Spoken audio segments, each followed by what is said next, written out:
All right, so just before this, if you recall, Dewey had been giving some historical background on the distinction between practice and theory and experience and reason. I think that's mentioned just up here. The division between practice and theory, experience and reason, and how that came out of ancient cultures, basically. And he's going to continue a little bit with that theme, which, by the way, he's discussed in detail in several other of his major works. It's a common theme in Dewey, kind of giving the historical background of something that we take for granted often nowadays, or in philosophy that is taken for granted, show the historical origin of that. So he's going to continue a little bit with that, talking about the Greeks and how this division was a problem for science and was maybe broken down by scientific developments. So let's get started. So Dewey writes, I have engaged in what seems to be a historical excursus, not for the sake of giving historical information, but in order to indicate the origin of the distinction between empirical knowledge and practice on the one hand, and rational knowledge and pure activity on the other. Right, so that's what I mentioned before. The distinction between the empirical and the rational. Empiricism, rationalism. Where does this division come from? Between knowledge and practice that are admittedly of social origin and intent, and the insight and activity that were supposed to have no social and practical bearings. So, those very practical day-to-day activities and the more pure activities of priests and philosophers and people like that. This origin is itself social, cultural, such as the irony of the situation. So it's an irony that this distinction is social cultural when it's making this division between the social activities and kind of these non-social universal activities. So such as the irony of the situation. Relatively free as were the minds of Greek thinkers, momentous as were the accomplishments in certain directions, after Greek culture ceased to be a living thing and its products were carried over into different cultures, the inheritance from the Greeks became an incubus upon the progress of experience and of science, save in mathematics. Not exactly sure why he uses the word incubus here. Yeah, I'm not exactly. An incubus is as I recall, is a demon that has sex with a woman when she's asleep. The female version of that is a succubus. There's some reference here I'm not quite getting. Maybe he means kind of like a vampire or something, draining the vitality of something or disrupting it or causing a dysfunctional kind of hybrid or something. So I'm not sure exactly, but I guess the meaning is it interfered in some way with the progress of experience and science, except for in mathematics, I guess because it's highly abstract. I don't know. Well, then he goes on, even in the latter field, it kept mathematics for a long time subservient to strictly geometrical formulation. So, anyway, I'll kind of leave that because I'm not exactly sure what he's referring to in those last couple of sentences.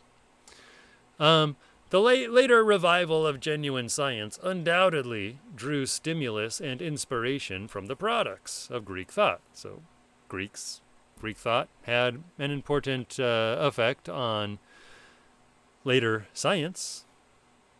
Thinking about Aristotle, for example, influenced the development of science and what Aristotle thought about the natural world and things like that. And others, many others, of course, Archimedes and all of that.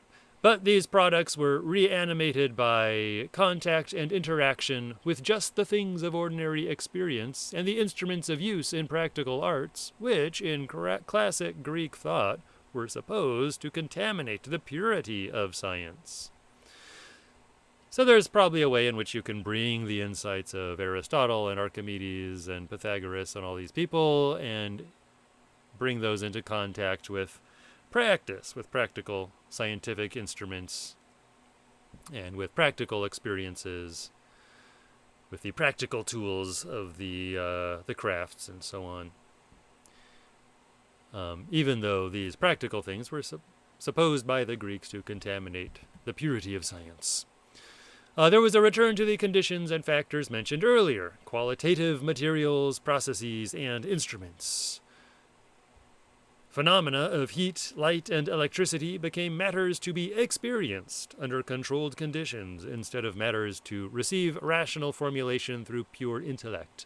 So instead of pondering these things in the realm of pure thought, in the realm of kind of abstract rationality, we experimented with them. And to experiment is to submit yourself to experiencing certain kinds of things in a controlled way.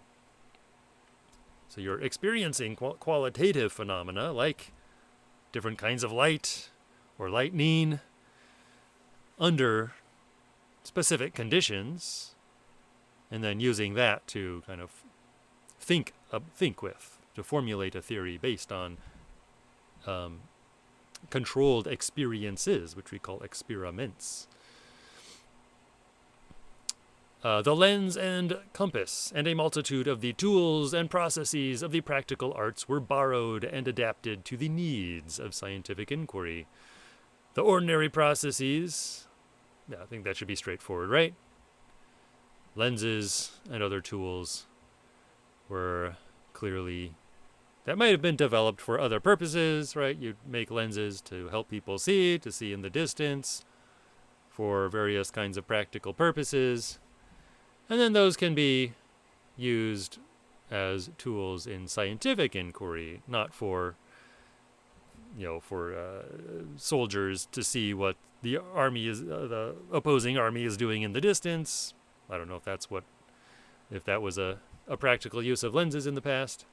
Maybe, but anyway, that could be a potential practical use of lenses. But then, of course, those are brought from these practical activities into science for scientific purposes of determining relations among phenomena. Let's see, where are we?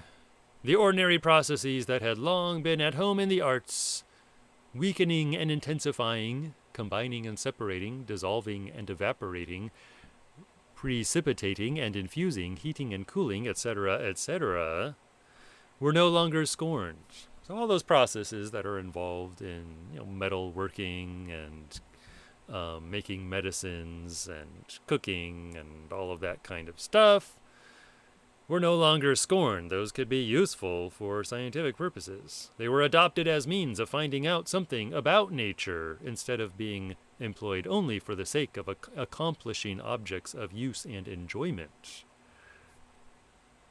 Right, so you're using these tools that were developed in the arts and the crafts and the kind of what we nowadays would call applied sciences, like medicine.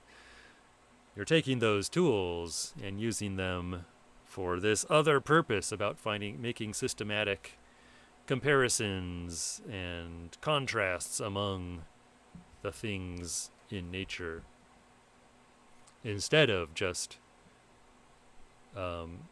making these objects for use and enjoyment. Symbolic instrumentalities especially underwent tremendous reconstruction. Those symbol systems, like mathematics, language, all of that. They were refined as well as expanded. On one hand, they were constructed and related together on the basis of their applicability through operations to existence, and they were freed, on the other hand, from reference to direct application in use and enjoyment. These symbol systems related together on the basis of their usefulness in, they were constructed and related together on the basis of their applicability through operations to existence. I think here, does he mean originally? So mathematics were originally useful in practical affairs, right? And then were freed from reference to direct application and use and enjoyment. So you develop mathematics for its own sake. It does end up being useful in various sciences, but you are not developing it specifically to build this house or mark off this piece of land or whatever it is. You're developing it abstractly so it can be used for ultimately relating scientific facts to other scientific facts. The physical problems that emerged in pursuit of experiential knowledge of nature thus required and evoked new symbolic means of registration and manipulation. So we need new the problems that emerge as science gets going require new kinds of symbol systems, or the development of the symbol systems in new directions. Analytic geometry and calculus became primary modes of conceptual response, as quantity, change, and motion were found to be not irrational accidents, but the keys with which to solve the mysteries of natural existence. So change was no longer understood as a kind of illusion or false reality, but the key to understanding natural existence. So quantity, change, and motion. Language was nonetheless an old and familiar qualitative achievement. The most exacting, comprehensive mathematical language hardly compares as an achievement with the creation of intelligible speech by primitive peoples. So I don't know, I'm not sure exactly in what sense he means compares here. Language, of course, long predates systematic science, the development of systematic science. And is very different from that type of language oriented to practical affairs, to practical enjoyment, is very different from the most exact comprehensive mathematical language. I don't know if he means that there's a big difference. Does he mean that it's a bigger difference than early speech, or is it not as big a difference compared to early speech? I'm not exactly sure, but anyway, it's a big difference. Either way you look at it, there's a heck of a difference between kind of common speech, the early speech that must have developed among early peoples, and the mathematical language of today's science. Anyway, finally, the test of the validity of conceptions formulated and developed in rational discourse was found to reside in their applicability to existential qualitative material. So there was a change in how you prove something, right? How you test the validity of some concept.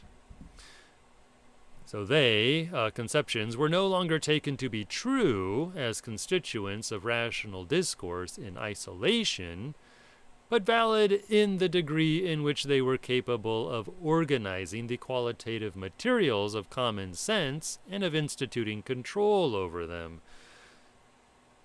So truth was no longer a merely verbal affair where you're demonstrating something purely through linguistic symbols or mathematical symbols.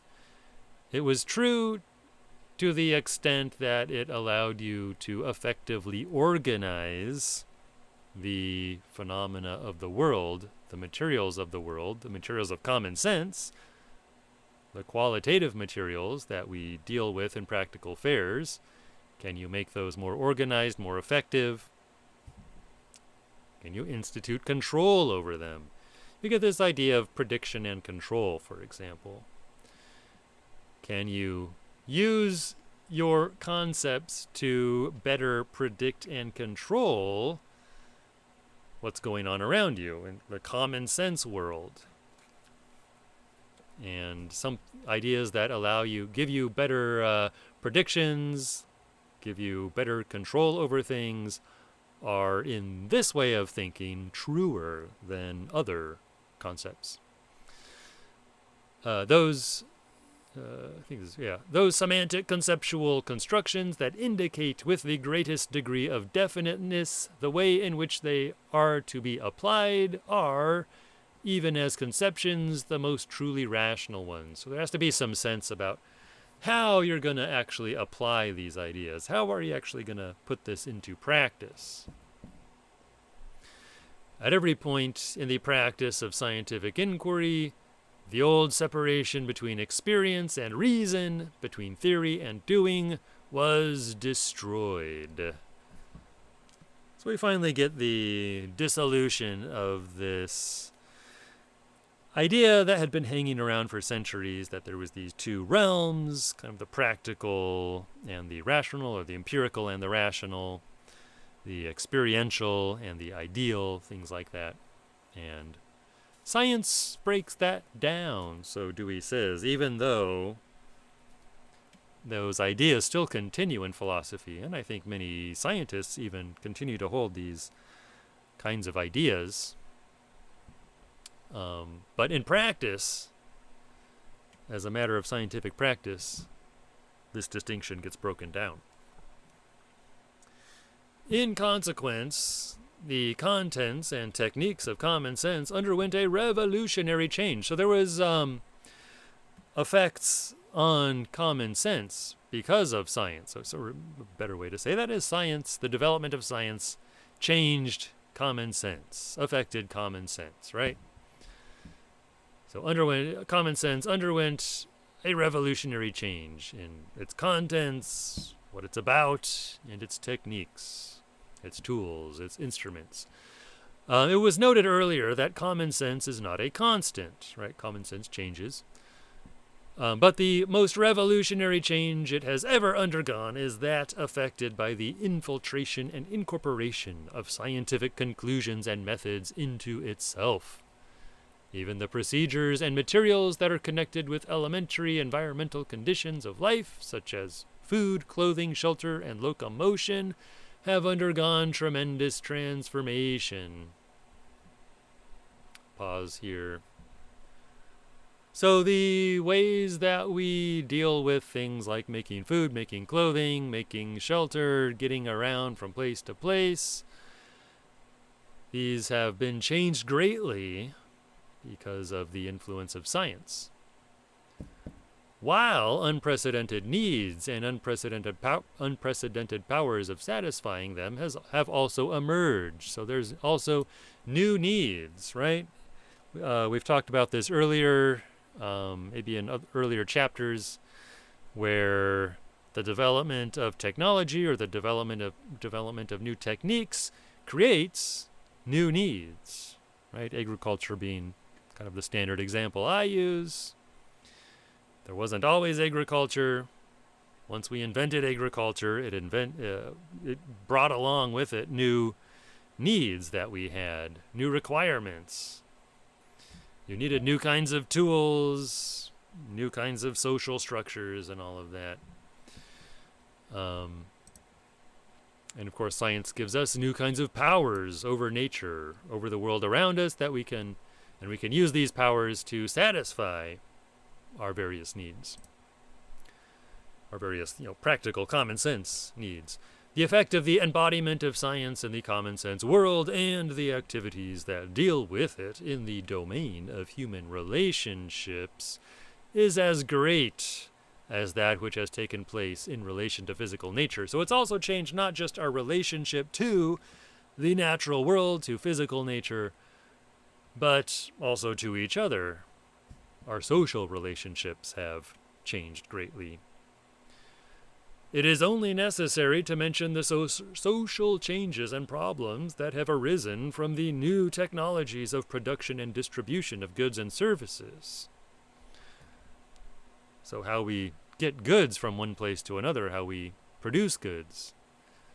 These have changed our relationships to each other. Of course, this was written in the 1930s. A lot of changes in transportation had taken place by then, but even more changes in transportation would take place later on. And of course, even more ginormous changes in communication technologies would take place later on, which would even more, to a much greater degree, change how we relate to each other. Dewey just got a little bit of a taste of this living in the first part of the 20th century. For these technologies are the direct product of the new science. That should be obvious.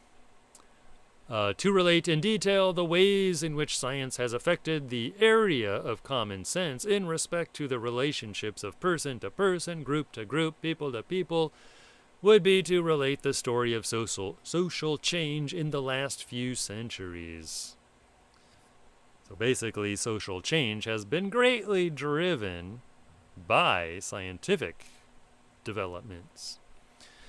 Applications of science in revolutionizing the forces and conditions of production, distribution, and communication have of necessity tremendously modified the conditions under which human beings live and act in connection with one another, whether the conditions be those of interchange and friendly association or of opposition and war. So that expands on what we've already said. Science has changed how we relate to each other, in particular through these technologies that required certain kinds of scientific developments to take place. The steam engine, the telegraph, the telephone, the radio, later on the airplane, all of these things, the internet. Last paragraph that I'm going to cover today. It is not intimate, and this has been for good and bad, right? So could have used for friendly association, but also for war, for aggression. It's important to just point that out as well. But yeah, final paragraph. It is not intimated that the incorporation of scientific conclusions and operations into the common sense attitudes, beliefs, and intellectual methods of what is now taken for granted as matters of common sense is as yet complete or coherent.